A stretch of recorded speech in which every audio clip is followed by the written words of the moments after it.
Welcome to Commander Central episode 231, and today we'll be taking a look at our favorite legends from Commander Legends. I'm Dana. I'm Max. And I'm the awesomest, known as Chris. Just trying to shake it up, Chris, to keep us on our toes, eh? It's been a very boring, cooped up in the house type of week, so... Max is super cooped up as his roommate is actually COVID positive, so Max is quarantined kind of within his own house. Yeah, it is what it is, and, he's taking it seriously, and he's being safe now, so only a couple more weeks before we're in the clear. I tested negative, though, because I'm awesome. And you tested negative, you are on vacation from work, and you have a PlayStation 5. Yes, so if you're going to be forced to be stuck at home for 2 weeks, that's probably the way to do it. Exactly. So I guess I could be way worse. Yes. It makes sense why last night I'm like half asleep playing Modern Warfare, and I get a notification at like 1 o'clock in the morning right when I'm getting ready to go to bed. Can I watch your gameplay? And I'm like, what the hell is he doing up? Go to sleep. Don't you work? He popped onto the EDH Recast stream last night when we were streaming with Talia Vest playing some games and gifted like 5 subs out to people and then just disappeared like Batman into the night. It was in between recordings of Commander at Populum. Okay, all right. Yeah, so I was like, oh, well, Max is feeling pretty good. Must be on his vacation if he's just throwing out gift subs to people. So heck yeah. So games we played, I mentioned that. I actually got to play a couple games EDH Recast stream last night. We had a good time. The one play that made me feel the best was at one point Matt used his Survival of the Fittest to go get a board wipe creature, a creature that comes into play and deals 4 damage to everything. And he had a bunch of big beaters, and I had, a handful of small token creatures, and wiped everyone's boards, and then moved to his attack step because he also had Victus Asmati the Dire, which then, he can blow up other permanents and swap them out. And I was able to, before he moved to combat, cast Sudden Spoiling, because all his creatures had 4 damage marked on them from the creature he played, and I made them into 0/2s and cleared his board in as well. So that was like my play of the night that felt good, was turning that board wipe around on him. Oh, that card comes out of nowhere every freaking time. Yeah, that is one of my favorite cards. Yeah. So the other thing I thought of, and this wasn't in this week's game, it was in last week's stream with those guys, I was playing my new Veto deck, and there was a card I put in there, Simulacrum, which is from original Alpha, Beta, and it was reprinted last in 4th edition. And anyway, the neat thing about the card and why it works well in that deck is because the basically damage you take is instead directed to a creature. But that's what the card says, kind of. But that's not how it works. The Oracle text on it has been changed. You take the damage still, and then you gain a life equal to the damage you lost, and a creature you control dies, basically. But you gain a life. So like in that Veto deck, it's relevant because life you gain deals damage to people. But the card doesn't say that at all on the card, and it hasn't been printed in, 25 years. So there's no current version of the card that actually says what it does correctly. So I think down the road, I would like to do a show and see if we can find a handful of cards to talk about that do those kinds of things, that are cards that don't do what they say they do because there hasn't been a new version printed with the updated Oracle text. So I'm trying to figure out how to search for that and figure it out. So if any listeners out there have either any suggestions for cards that you stumbled across that kind of work in a different way than what the card says because there's no current version with the right text printed, or B, know a good way to look that up, let us know. That would be useful, because I think if we can find a few more of those, that would be a fun show to do a show on cards that like really function differently than what you think they do. Like banding. Yeah. I think anyone knows how banding functions. Actually, the other one I thought of, Chris, is one that I've seen you run a few times, which is Instill Energy, which is an old enchantment. Yes. That I don't know has had a new printing, and it functionally gives haste and lets you untap a creature too. And I think that has some really wonky wording, and it hasn't been printed in so long that I think that one might count as well. But I'd like to find maybe 5 or 6 of those, and that's probably a show to talk about that kind of weird, interesting thing. So anyway, let's move on here. If you want to do that and reach out to us and provide any, hints for how to find those cards or any ones that you can think of, or just say hi, how would you do that, Chris? Well, you can reach out to us on a multitude of social media platforms. You can find us on Twitter at CMDR Central. You can find us on Facebook searching CMDR Central. You can find us on YouTube searching CMDR Central, and you can find us online at cmdrcentral.com. You can also find us on patreon.com/CMDR Central. Head over there to check out our reward tiers. If you are so inclined to support us financially, you can join our community to talk with us and the other listeners, play virtual EDH with us, and even maybe get a Dex You Play episode. We just want to say thank you to everybody who continues to support us through Patreon, or all those just listening to this and giving us a thumbs up on YouTube, or, your podcasting platform. A review there goes a long way to getting us more visibility. It does. It means a lot. I'd like to thank you, all our supporters, for sure. One of the tiers we have is you can come actually guest on the show, and we finally are firing off a few of those shows coming up. I think the first one's going to air either the week after Thanksgiving, maybe. So we have the first one with a listener guest on as a patron reward that's coming up, and we'll be recording a few of those in the coming weeks and month as well to kind of say thank you to those particular supporters. But that's also one of the options. If you want to support us at that level, you absolutely can. But yes, like I said, any help, even if it's just a like or an upvote on your app of choice, makes a big difference. So thanks to all our listeners. You all have made it a pretty great year. So thanks a lot. So Commander Legends will have been out a couple days by the time this show airs, and we're going to take a look at the legends we liked most from this set. These shows are always tricky to do because, number one, every single podcast or YouTube channel out there does a set review at the same time. So if you listen to multiple things, you're hearing this just people talk about the same cards basically all in like a week window, and it's tough to find something unique or interesting to say. It's especially in a set like this, it's tough to do a thorough job when there's 70 some legends you can talk about. So you can do a 3.5 hour show like Legendary Creature did where they like bring in a bunch of people to review stuff, which if you want a thorough review show, I would suggest checking them out. They really do a deep dive on a bunch of basically every single legend, and I think that's only that was only the first half too. There's like another half coming. Oh, wow. So yeah, kudos it's to crazy. them for putting in the effort for that. Wow. Well, in what they do, if you haven't listened to it, is they also like let their patron supporters each pick a legend and do the research on it, and then they do their review based off that. Okay. Which is the only way to do it. Otherwise, it's just so much. The amount of work would be insane for a couple people on a podcast. So they kind of farm it out to people, and then you get different perspectives to it. It makes for a really good review show. So if you want to listen to something, I would totally check that out. We can't do that, or we can't do that without copying them and then doing a 4-hour show. So we just each individually picked one that we found to be interesting for whatever reason in each color, and we're each going to talk about that. So we're just going to pick our personal favorites for whatever reason and tell you why they're our favorites, and hopefully that will be interesting or unique, because there's just no other real easy way to do all of this. So we'll start with the white legends first, and I'll go with my pick. I've got Rebecca, the Architect of Ascension, is my pick. She's 3 and a white for a human artificer, 3/4. Artifacts you control have protection from each converted mana cost among artifacts you control, and she has partner. So that wording is a touch awkward, but if you control an artifact that has a CMC of 2, it gains protection from anything with a CMC 2. Your artifacts do.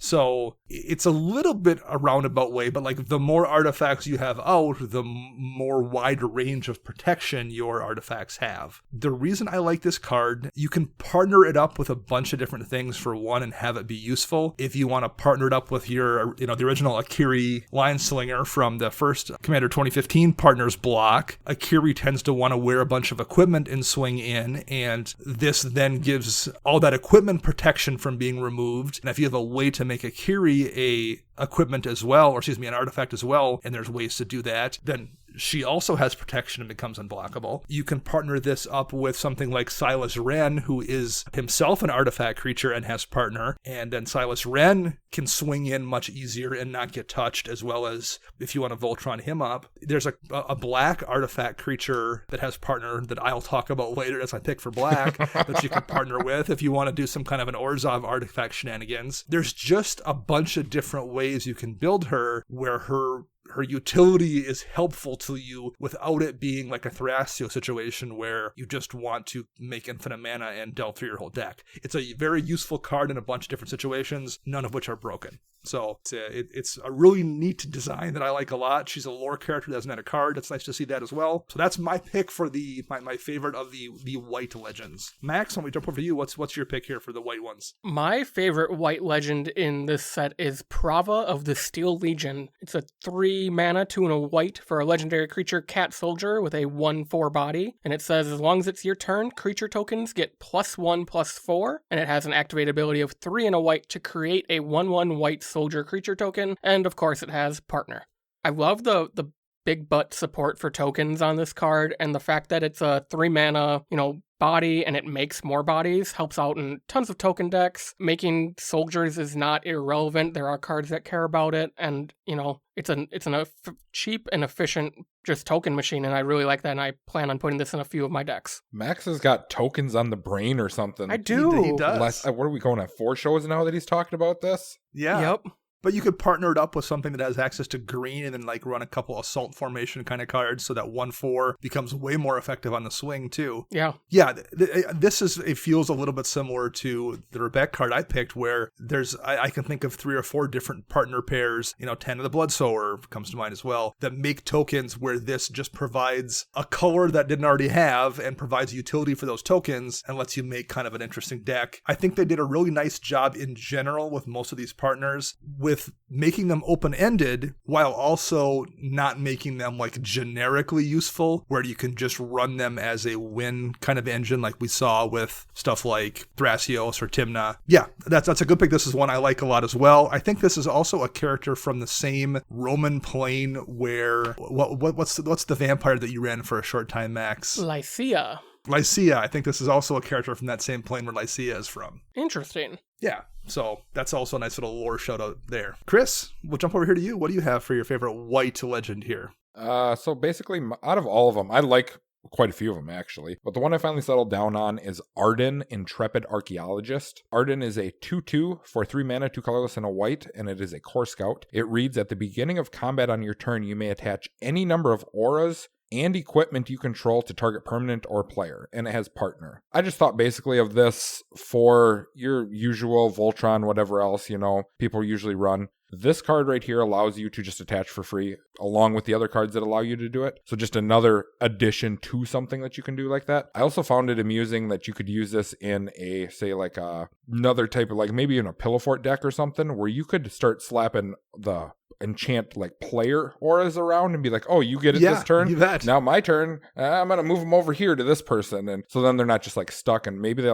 can actually be played, because a lot of them don't ever see play, and I would love to see them get played more. Yeah, partner this up with something that gives you maybe 2 colors, so you have access to as many of the curses as possible or something, and make a curse deck. Very easily can partner with a Kiri and have a way to re-equip a Kiri when she gets removed for this. That's always a problem with Voltron decks, is you need to have a way to re-equip those 3 or 4 swords or something if your commander gets removed. This makes that so much easier, having this available in the command zone if you need it. Yeah. Or you could even basically build your own Voltron deck.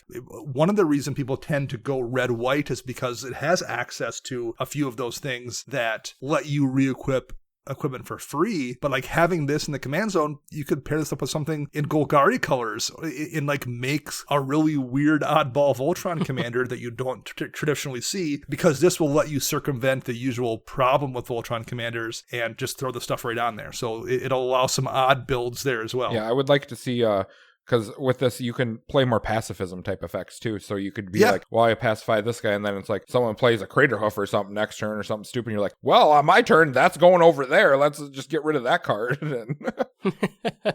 Pair it with the Rebecca that I picked, and right there you have either one of them you can Voltron up pretty easily, between giving it protection or equipment protection with Rebecca and letting it re-equip it all really cheaply. Yep. Here you could very easily do a mono white version of that as well and have some good utility. Yep. The thing I like about a lot of these legends too, I think all of them we discussed too, they're all uncommon. So it's not like you have to hunt down a rare or a mythic card. It's oh no, this is uncommon, easy peasy.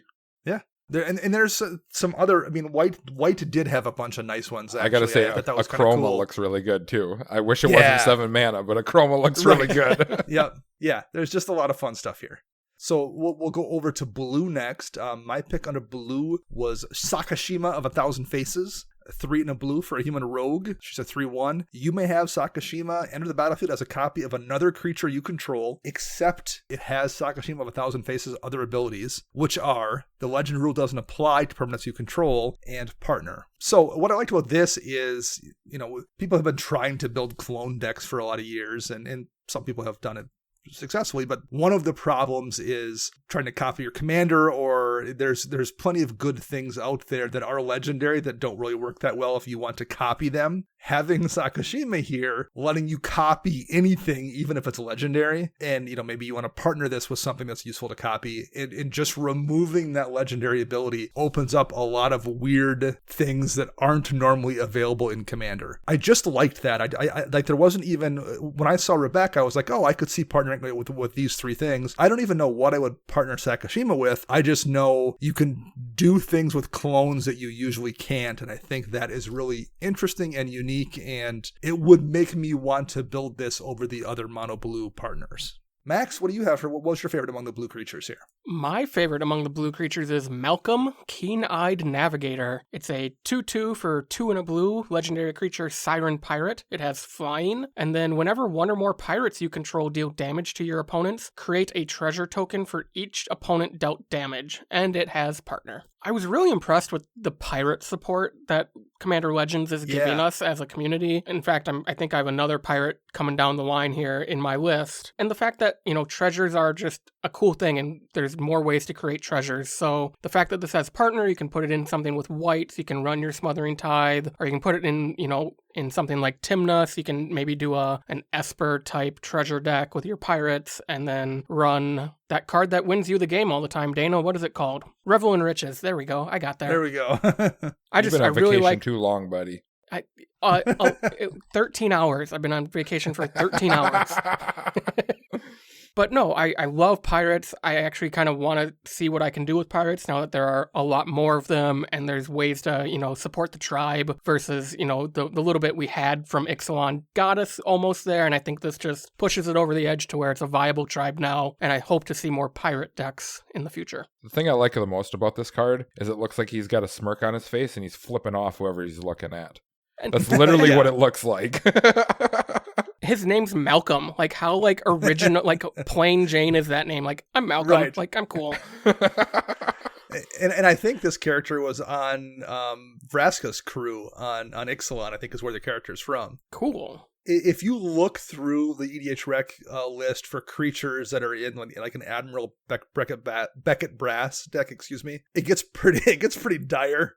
If you dig down, just because there's so few pirates. So at some point people are just jamming in random 1/2s that have flying because they happen to be pirates. One of the nice things with all the pirates we got in this set for sure is, even if you're not running Malcolm as your commander or something, being able to just put it in your Beckett Brass deck and actually have it generate value for you, be a nice sized body for that cost, have evasion is really useful. And we got a whole bunch of these that I think will let people finally start pulling those random commons from Mercadian Masks out of their pirate deck, so they can actually have 20 good pirates in it for one. So that is really, really useful. And again, like you said, there's just a lot of utility here. If you're somebody who's building some kind of we have a friend who has a clue/treasure deck. Yeah, this is just one more thing that makes treasure for that deck. It's one more pirate. If you're doing some kind of artifact shenanigans, it's a body that's going to make you treasure tokens that will trigger amount of tokens you have. It works nicely, like you said, with Revel in Riches. Yeah, there's just a lot of ways this can go. Fun card for sure. Chris, what's your blue pick here? So out of all these blue cards, they are all overly costed in my opinion.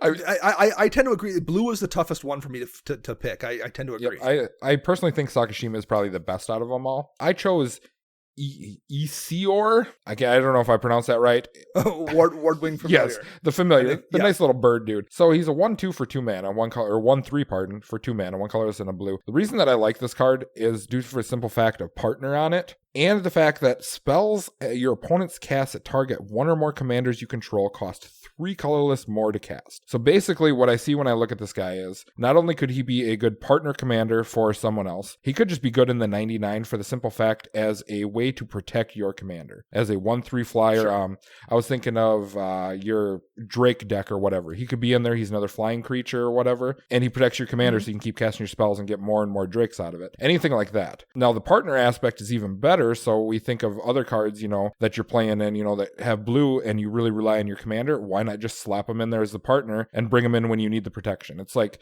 kind of like a Lightning Greaves or Swiftfoot Boots or something. Yes, you don't get haste, but you're getting the protection aspect of it. Yeah, like if you want to build a mono blue deck out of one of these partners here, say you want to build the Sakashima deck, and you don't even care about any other colors, like I just want to build Sakashima and make a bunch of clones of legendary stuff I have, and that's it. Well, then you run Esior as your partner, and it's just protection. Like you don't need another color. None of the other cards here might really help you with the clone thing you want to do. So I'll just put this in my command zone because why not? And when I need to have it out and make people not remove my commander, I have an option there to bring it in as a lightning creature. It also costs 3 more mana to target Esior as well if it's your partner commander. So it's hard for them to remove that as well. Yeah, that's a good pick. I've been trying to figure out if I want to run this just in my Edric deck as a creature. It's a 1/2 with flying. Yeah. That's not terrible for 2 mana, but the fact that it makes my commander, who's the key of the deck, really tough to remove. I think I'm going to find a slot for it in there just as a body. Good thing Edric doesn't have partner. That's all I got to say. Yes, yeah.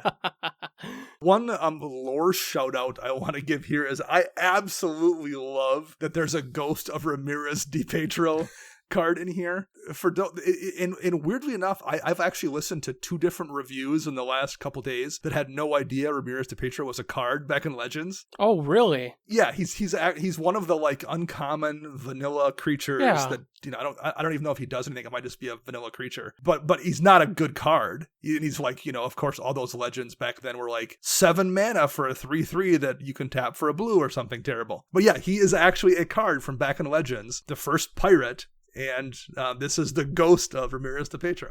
Yeah, it's a 6 mana, 4/3 with first strike is the original card. Ugh. Just first strike. That was value back then. You got to know that. So yeah, that's a fun lore shout out. I'm glad they did that as well. So all right, let's look at the black creatures here. My pick for favorite among the black creatures is Armix Filigree Thrasher, a legendary creature golem, who's a 3/2. Whenever Armix Filigree Thrasher attacks, you may discard a card. When you do, target creature defending player controls gets -X until end of turn, where X is a number of artifacts you control plus a number of artifact cards in your graveyard. There's just a bunch of like things I would partner this with. If I didn't have my Vela artifact deck, I would 100% partner this up with Silas Wren, because when Silas attacks and hits somebody, you can bring an artifact back from your graveyard to your hand, attack with Armix, pitch an artifact to blow up their best creature, and then just bring it back with Silas who's attacking. Ooh. They're both artifact creatures, so like you immediately are being able to do -2/-2 on something, and in that deck you're going to definitely have way more artifacts than that, so basically anything you pitch is probably going to kill something. It's just a lot of utility. It lets you play Dimir artifacts, which is a thing that's not really terribly supported, and you can also pair it with Rebek, like I mentioned before, if you want to do, because this is an artifact creature, so it'll get protected based on the CMC of stuff you have out as well. Yeah, there's just like a handful of different builds I think you could make here with this that are really, really interesting and useful paired up with a Kiri Lineslinger. Anything that cares about artifacts, this is probably useful to pair with it. I think it's at 3 mana, is really efficiently costed. It's 3/2, which is a decent body. You could probably make it into a Voltron commander on its own if you wanted to, if you paired it up with the white creature with Arden, Intrepid Archaeologist. There's just a lot of neat stuff with it, and it's one that really jumped out at me that I liked a lot. Max, we'll go back to you. What's your pick for black creatures? My black creature is Falthus Shadowcat Familiar. It's a 2/2 for 2 and a black. It's a legendary creature, Nightmare Cat, and it says, commanders you control have menace and death touch, and it has partner. For longtime listeners of the show, they all know menace is one of my favorite keywords. So having a card in your command zone that just kind of makes your commanders have menace, and on top of that, death touch, so even if people can block, they're probably going to die, is awesome. 2/2 body isn't great, but you can definitely protect it or pump it no matter how you put this in, whether you run mono black, you pair it with green, you pair it with other partner commanders. I think this is just going to enable a lot more commander damage synergies in people's decks, by being able to grant your other commander, or even your real commander, if this is in the 99, the evasion of menace and death touch. And if it's a partner, then it by default is a commander, so it itself then has menace and death touch, which is not nothing either. Right. So yeah, this is again one of those ones that like is really, really broad, but once you look at it like, oh, with this it does this, and with this commander it would be useful for this, and it's not a Thrasios kind of broken thing when you pair it with anything. anything, but it's just really, really useful and makes you come up with a bunch of different fun brews where it does effective things in that deck. So yeah, this is one I like a lot. This is a good pick. There's actually a bunch of the ones in black I liked. Yeah. So this was tougher, and this was one I was a fan of as well. Chris, what do you have here for us? I have black? The best one in black, known as Tormod the Desecrator. I knew you were going to pick this card. That's why I didn't. So Tormod is a zombie wizard for 4 mana, 3 colorless and a black, and it has a 4/2 body. And it reads, whenever one or more cards leave your graveyard, create a tap 2/2 black zombie creature token. And of course, it has partner. The reason I looked at this card is basically this ability of it. You could partner it up with other colors where your commander's doing something different, but you still have the ability to go into the dredge. You have the ability to go into reanimate stuff. And then when you have those cards in hand, you can cast him, reanimate, dredge, whatever, and you get a 2/2 zombie at the same time. So I mean, it's just kind of like it doesn't have to necessarily, in my view, the way I was looking at it, doesn't have to be like the center of your deck, but could be like the side piece to help you use the graveyard to better advantage. The only complaint I have here, Chris, and this is not your fault, since you don't design cards for Wizards, is Tormod's Crypt, which is who I assume this is named after. Tormod's Crypt exiles all graveyards at once. So you'll only get one zombie because it's per instance. Whereas Relic of Progenitus, which you can tap to exile one card at a time. Like, Relic's going to make me a token every turn, whereas Tormod's Crypt is just going to do it once. You're like, that kind of feels bad that Relic is better than Tormod's Crypt in the Tormod deck. But yeah, it's... And because it works that way, like, yes, if every time a card left you made a zombie, that would be broken. It'd be better, but it would be broken. But like this makes you actually have to like be clever about it. You have to find ways to knock cards out of your graveyard every player's turn, ideally, so you can make a zombie every time around the board. Yep. Or at least in instances where it happens one at a time versus all at once to maximize your value. But I like that kind of thing because it makes you be clever and it makes you dig deep into cards in work for it a little bit. And if you do the work and you do find the cards and you do, come up with clever things, you get really rewarded for it. And I like that. It makes you execute, and it has a nice payoff if you find that cool stuff. Yes, I think with this card, you're going to get more flashback and all that stuff now being played because you can partner it into red or partner it into blue and red where you get more flashback stuff and just be like, get some. And I'll say it partners with a lot of nice stuff too, like Sengir the Dark Baron. Whenever another creature dies, put 2/+1 counters on Sengir the Dark Baron. Well, sacrifice your reassembling skeleton and put the counters in the Dark Baron, and then bring them back into play because it's a reassembling skeleton, and then make a 2/2 zombie with Tormod, and then have it available to be sacrificed again to the Dark Baron. Like, there's a lot of good synergy here with that kind of thing too, and which would make for a really interesting deck. So I think it has a lot of potential partners as well. Yeah, I definitely agree there. I can't wait to see this go, it's just another card like Desecrated Tomb that's getting value off of you removing something from your graveyard. Desecrated Tomb cares about creature cards, but, it is what it is. I also really want to see this card work with Bag of Holding.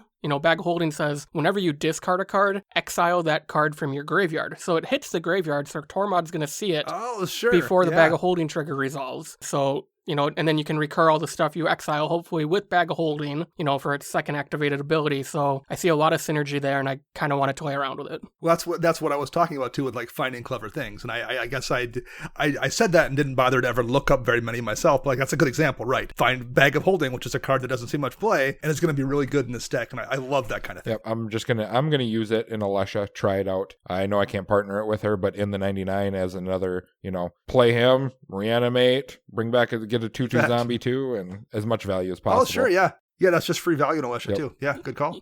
Chris, if you start every game with a 5-card hand, I'll let you write partner on Alesha. And there we go. Deal. Done and done.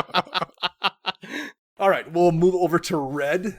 My pick here is Kedis Emberclaw Familiar. That's the elemental lizard. It's a 1/1 for 2, or 1 in a red. Has partner, of course, and whenever a commander you control deals combat damage to an opponent, it deals that much damage to each other opponent. So there are probably ways to break this, although it is combat damage, it's not just regular damage. But what I think is cool about it is it lets you take strategies that maybe aren't quite viable enough because they're so slow, particularly I think some Voltron stuff. If you I really like this commander and I want to try to make make it into a Voltron commander, but it's just going to be so tough to do that to multiple people. This just solves that problem. It sure You just does. pair up Kedis with it, and you're like, well, if I get through, I'm nuking everybody. Well, this also solves an issue too if you're playing up against like tokens or someone's in like Pillow Fort or they have a bunch of creatures out. You turn on the player who has like nothing, deal damage to them, and you look at everyone else and be like, now you guys are taking it too. Yeah, right, yeah. And it's really cheap, it's efficient. You play it that one turn and you need it.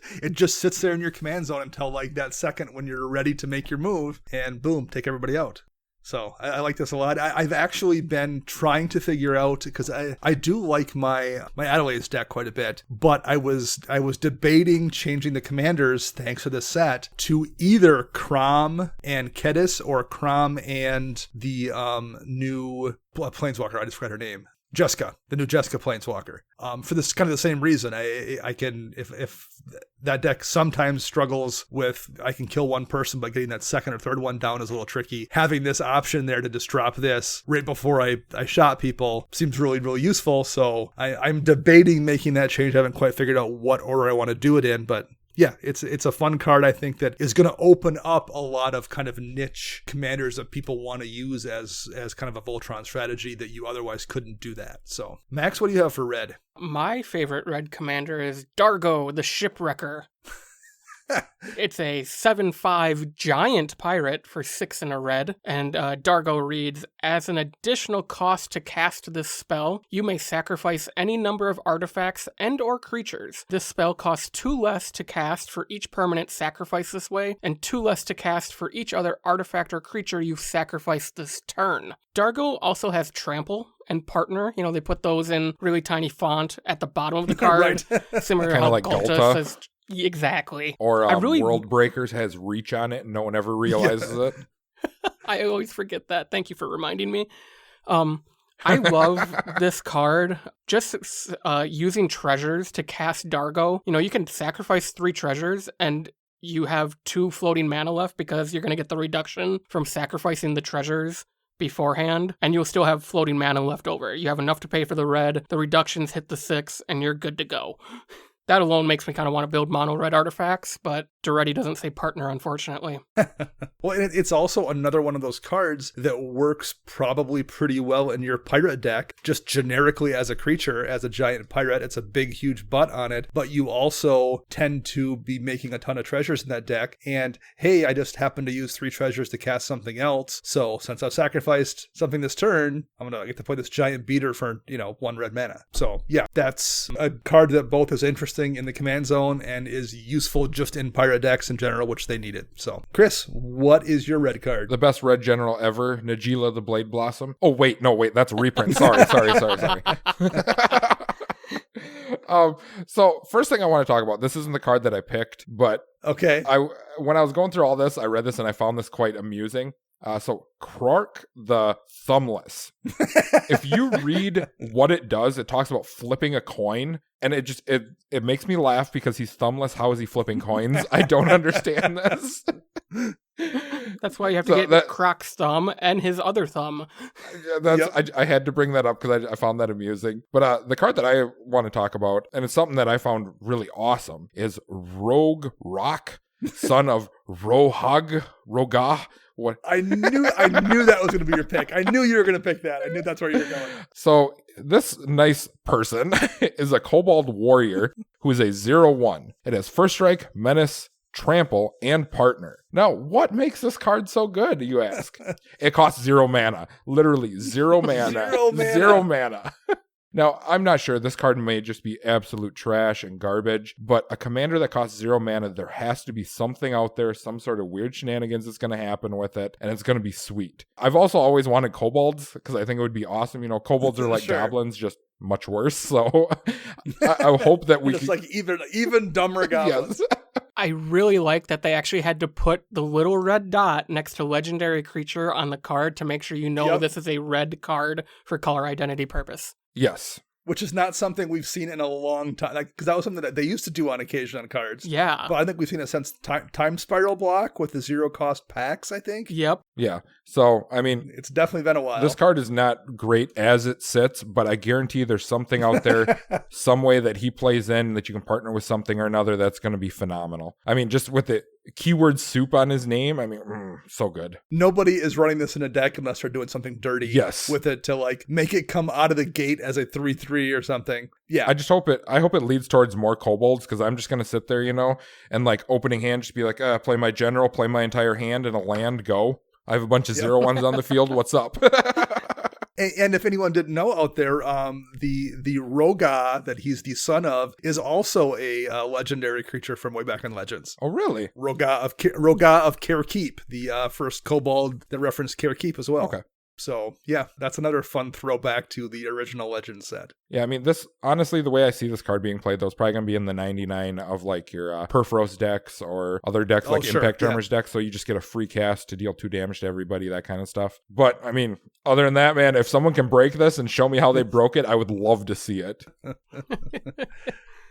Okay, let's jump over to green here. My pick is Ichtekik Salvage Splicer. It's the 5 mana, 4 and a green, 1/1 with partner. When it enters the battlefield, create a 3/3 colorless golem artifact creature token. And whenever an artifact is put into a graveyard from the battlefield, put a +1 counter on Ichtekik and a +1 counter on each golem you control. Wow. I think this would be a neat card, I think, if it was in blue or red even, maybe. The fact that it's green and it's a artificer that cares about artifact golems, I think is super cool. That's an interesting design space. And then now you can partner this up with whatever thing that cares about artifacts you want that lets you do golem stuff. There's all those splicers from back in the Mirrodin block that when they come into play, they bring a 3/3 golem in with them. So there's quite a few golems in colorless as well that you have access to. But the fact that it's green is just super cool. I like things that explore space that we don't always have access to, and an artifact commander in green opens up a ton of options. So I think this is a really fun card, and I like the space it's in that we don't normally see stuff in. Yeah, it's very interesting.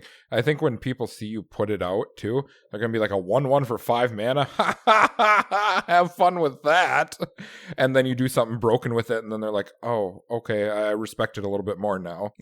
And it works really well with Doubling Season, both because it makes a token and it makes +1 counters. Yep. Mm-hmm. The art on this card is giving me massive, like, Justice League / Alien vibes. You got Cyborg being hunted by something in the background. Ugh. No, thank you. So, Max, what's your green creature here? My green creature is Numa, Joraga Chieftain. It's a 2/2 legendary elf warrior for 2 and a green. And it says at the beginning of combat on your turn, you may pay double X generic mana. And when you do, distribute X +1/+1 counters among any number of target elves. And it also has partner. I chose this card because of a multicolored card I'll talk about later. Elves are a staple tribe in Magic. And, elves are known for, being tiny. And I think this is a nice alternative to having to shell out $50 for a Crater Hoof. You're in green. You can make infinite mana pretty easy. This is a great way to pump your entire team of elves versus, dropping $50 on Crater Hoof or a Pathbreaker Ibex or something like that as a finisher. Yeah, that's a good call. And if if there's something that you want to pair this with because you want to do shenanigans with like Persist or Undying or something, you have the ability to put counters on things from the get-go, which is useful. Mostly, I guess, Persist it would work with, not really Undying, but there's definitely some shenanigans you can do there as well that I would imagine people will try. And again, it's green where +1 counters is always useful in green. Yeah, I like this one as well. Chris, what's your pick here? My pick is, I talked about this last week when, off air with you guys, is Halana, Kessig Ranger. Halana is a human archer for 4 mana, 3 colorless and a green with a 3/4 body, and has reach. That little tiny text says reach on there. At least it's at the top of the text box. Right? Also has partner. The other ability on this is whenever another creature enters the battlefield under your control, you may pay 2 colorless. When you do, that creature deals damage equal to its power to target creature. So basically the way I see it, and I've been trying to find a good green deck, something that I want to build because I don't ever play green. This would be exactly how I want to do it because I want maximum value out of my creatures. So let's say I play a 5/5 for 5 mana. Well, I'm going to play a 5/5 for 7 instead, and it's going to come out and smack your creature and kill that one off. Because it's not a fight, it's just ideal damage. So I kill yours, it doesn't hurt me. That opens me up to attack. I just like having the additional value on the big green beaters that you have. And just, I can't see anything wrong with it at all. This card is super cool, Chris. I agree with you. I really think you should make this a partner deck with like Gruul, so you can just run Brash Taunter and nuke the table in like a turn. There you go. Well, because Brash Taunter is the best card in Magic, according to Brando. Well, and the kind of natural partner, because I think from the Innistrad stories, she's a partner with Elena Kessig Trapper from Red, which we didn't talk about, but I'll quick read Elena. She has first strike, and you can tap to add an amount of red mana equal to the greatest power among creatures you control that entered the battlefield this turn. So like right there, you have the mana fuel for your creatures that come into play. Yep. As they come into play, you tap Elena to make the mana that you're going to use to do the damage off Helana. Yeah, that's actually pretty good, yeah. And they look all very similar, too. Almost like their sisters. I believe they are actually partners. Yeah, from Innistrad, I believe. They're I think werewolf hunters, I believe, if I remember correctly. Yes. Oh, I can make red-green werewolves with them being the generals? Oh, that would be so... There you go. Do it up.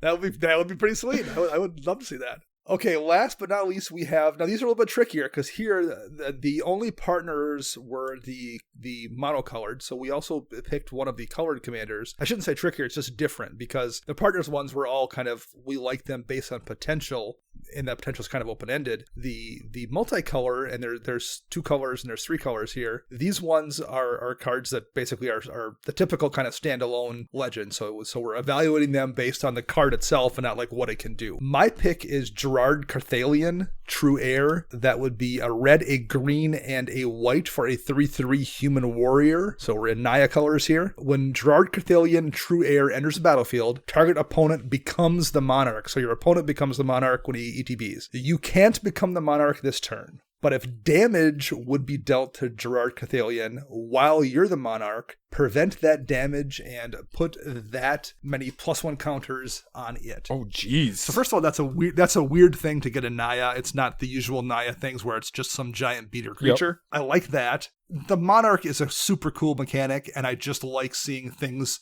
like as a commander, the fact that it cares about the Monarch is really, really nice. It encourages you to then run a bunch of other Monarch cards to make sure you have it in play at all times. It's got a cool ability that synergizes very nicely with number 1 green. We talked about green caring about +1 counters, your hardened scales or your doubling season, things along of that nature, where when you put the counters, it doubles them, is really, really useful. And you're also in red, where you have a bunch of spells that do damage to all the things, whether it's like Blasphemous Act, just dealing a flat 13 as a board wipe, but there's also just plenty of like earthquake kind of spells in red that deal damage to a bunch of things as well. And if you're the Monarch, cast your earthquake for 12, and that's going to put, not only is it going to clear the board of everybody else's creatures, it's going to put 12 counters on Gerard, excuse me. So I think it's a neat commander. I think it plays in a space that we don't often see in those colors, and I think there's a bunch of cool things you can do with it with these cards, and this isn't going to look like any other deck you ever see basically out of Naya. No, it's really good. A 3/3 for 3 mana too. That's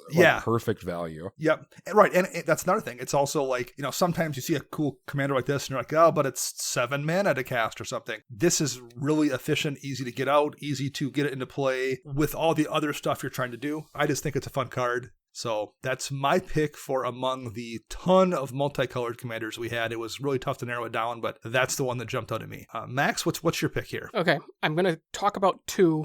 And the first one I'm going to talk about is, the only reason I'm talking about it is because it's happening. I have finally found a Dimir commander I want to build. Oh boy. Oh, interesting. Oh boy. And that is Nimris, Una's Trickster. It's a legendary creature, Fairy Knight. It has a 1/6 body, and it's 3 blue and black to cast. It has Flash, Flying, and whenever you cast your first spell during each opponent's turn, look at the top 2 cards of your library, put one into your hand, and the other into your graveyard. So I really like this. The Flash kind of plays into how I like to play Magic, a little bit control-y, do stuff on other people's turn. It's also branched me into a strategy I've never really played before, which is Reanimator. And, we've talked about Tormod. We've talked about Bag of Holding. There's a bunch of cards that care about stuff going in and out of your graveyard. So I think I've found the strategy I'm going to build in Dimir and see if I can actually do it this time. This was actually one of the ones on my short list to pick here as well. I like the card a lot. I also like we've had Una, Queen of the Fae, forever, and she's a good commander, but she also doesn't necessarily care about cool fairies in the colors. She cares about doing Una combo things or maybe making a ton of tokens and going wide and swinging with them, but she doesn't really take advantage of the fact that like there's a ton of cool fairies in the game, most of which have flash, but there's like not much interaction with her and those cards. Like if you wanted to build a fairy deck, and actually that's true of Alayla too, the one in Esper colors that cares about fairies, but like mostly cares about tokens again, doesn't really care about the individual fairy cards that are neat and have flash. This does. Like if you want to build just a deck with all the cool fairies, this interacts nicely with them and you could build that fun fairy tribal deck. So yeah, it has good interaction with flash, has good interactions with those fairies that don't interact with other fairy decks. Yeah, it's a fun card that I was looking at for my pick as well. So what do you think of it, Chris? I like it. Right to the point. I also like, I'll quick throw this out there too. I really enjoy the fact that they've gone back to the Rebecca Gay fairy art from Lorwyn a bunch of times on different cards. Yeah. The 3 Visits reprint has, I think, the Vendelian click on it too. It's that same style art. I think that's such a cool design with the fairies looking like insects, and I'm always happy to see them revisit that. So that's fun as well. All right, Chris, what do you have for us here? I'm gonna throw it back to Max because he said he had 2 he wanted to talk about. Oh, that's true. Okay, that's right. So here is my actual card, and this is going to be the card I probably build around first, and that is Abomination of Llanowar. It's a legendary creature, elf horror, star for power and toughness, and it casts for 1 black and a green. It has vigilance and menace, again, one of my favorite keywords. And then Abomination of Llanowar's power and toughness are equal to the number of elves you control, plus the number of elf cards in your graveyard. I really like that this set is using the how many you control and in the graveyard, wording. I think it brings something cool to the game, makes you care about your graveyard. And I played Golgari Elves the few times I've played Modern in my life, so I just want to do it again with 100 cards. That's why I want to build this. Nice. Well, and so a quick trivia thing. There's a real thing called a Rat King, and it's a pile of rats that are kind of stuck together. And it's really kind of horrifying, but if you look it up, there's an actual thing that's like the rat version of this. So I like that there's basically an Llanowar elf Rat King out there where it's just a bunch of elf zombies all stuck together acting as one. Why did I Google this? This is gross. Did you look it up? Yes. Oh, don't Google this, people. Don't Google fuel, this. Isn't it? Yeah. That is a real thing, and do not Google it. It's horrifying. Why did you even, how do you even know about this, Daniel? That's what I want to know. There was, I'll tell you why. There's a Korean horror movie called Train to Busan, and at one point there's like basically a zombie Rat King in there, and at some point when I was like reading the description of the trailer, someone commented, it's like a zombie Rat King, and I'm like, what is a Rat King? And I looked it up. So that's how I stumbled across this information. Oh, I thought it would just be something weird that your son or something was like, hey Dad, guess what? This is like real in the world. You should look at this. No kidding. No, it was a little more obscure than that, but yeah, so that's, we have an elf Rat King here. Oh boy.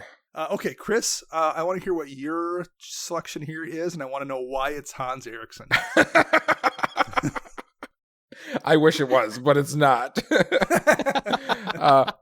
My selection is Yurlok of Scorch Thrash. He is a 4/4 for 4 mana, 1 colorless, black, red, and green for a Vishano Shaman who has vigilance. Then he has an ability, activate ability, 1 colorless tap. Each player adds black, red, and green to their mana pool. Awesome. Yeah, let's just help people, because we hate doing that here at Commander Central. Oh, but wait, there's more. It also reads, a player losing unspent mana causes that player to lose that much life. So guess what? All you guys out there tapping 1 billion mana, don't ever play it anymore. Guess what? You're going to learn how I started. Mana burns back, baby. It's coming. they made a mana burn commander. That's fantastic. Yes. I looked at this card and I was actually thinking you could start playing the mana doublers that help everybody then off of this. Because they're not going to be able to cast all of that, and they're going to have extra left over, and it's just going to be blam, blam, blam, blam. So, I mean, it allows for, the cheaper cards to be played, the more fun cards, so everyone's having a good time, but then your commander comes down and they're like, oh, I'm not having a good time anymore. But I mean, plus the ability built into it, just does it itself, so you don't even have to worry about them not doing it. So I mean, overall, I just want people to realize, count your mana. You don't need 1 billion of it, and do this shenanigans and all that other stuff. Well, I think it feels a little bit like I've lost to Arcades, the strategist decks before, and it's one of those things you're like, yeah, you killed me with 3 walls. Okay, fine. I can't be mad about that. This feels a little bit like the same thing. Like, well, you played a Mana Flare and, the Rites of Flourishing or something. I forget what the green one is, but like, okay, well, I died to the 14 mana I made that I couldn't spend, but that's my bad. That's on me. It's my own fault. That's fine. Like, I think you can't get mad about this for some reason. So yeah, I like that kind of thing. I like it. I mean, I've always wanted to play this color combination too. So I mean, this overall seems like it'd be fun, weird shenanigans things. Probably not going to be very good, but it seems like it'd be fun to do. No, I'm with you there. I like these kind of oddball things as well, that you're going to make a deck filled with a bunch of cards and everyone's going to be like, what is that? And what's the interaction? Like, okay, all right, I see it. That's fun. Yeah, there was we literally could have gone through almost every one of these legends and talked about them if we would have wanted to. We went through, 15% of them, and we've spent an hour basically here talking about them. Like, that's why Legendary Creature did an entire 4-hour, 3.5 hour show on half of them. Yeah, I mean, a lot of the multicolored ones, I think they're all playable. Almost all of them that I was looking at. I agree. I don't know how, I mean, aside from the weird shapeshifter person, I'm not sure if I would ever play that one, but the rest of them I think would be really good. Which I think is just the draft one, and it's mostly there just to fill out the colors in the draft anyway. Yeah, right. That could be. But yeah, if you even just dumb stuff like Gore Muldrak, because everyone's salamanders. Like, there's just a ton of these that you're like, that's just a fun card. I am glad they made it.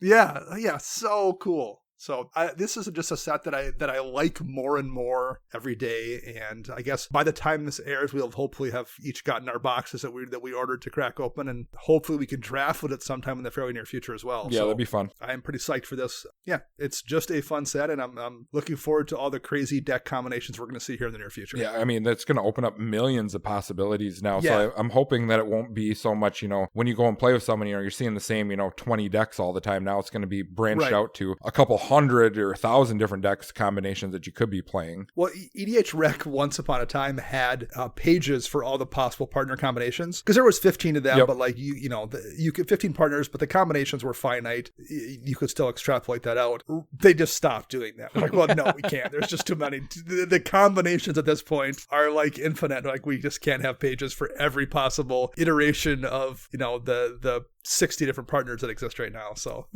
they just stopped. That was fun. I am definitely looking forward to the future of Commander now with this set coming out, and hopefully more of this kind of stuff comes out. Like, I would like to see them keep going into partner. I mean, and don't break it or anything, but keep it going so you can have more variants of things that you can do. So not everyone's deck is the same, like, oh, I'm playing these 2 partners, but my deck's different than your deck type of deal. Yeah, I don't love the original partner iterations, but I like these a lot more. These have really kind of turned me around on partner, so I'm a fan of it as well. Sounds like we all are. So cool. All right, everyone. Thank you very much for listening. We appreciate it. If you want to reach out to us on social media, you can find me at Dana Roach. You can find Max at CMDRCentral_Max, and you can find Chris at WiseSquishy1. Our show is edited by Rafael Garcia. You can find him on the Twitterbirds at Ursa Bearwalker. And our podcast theme is Retro Future Dirty by Kevin MacLeod, licensed via Creative Commons. We will be back next week with another show. Until then, I am Dana. I'm Max. And I'm Chris.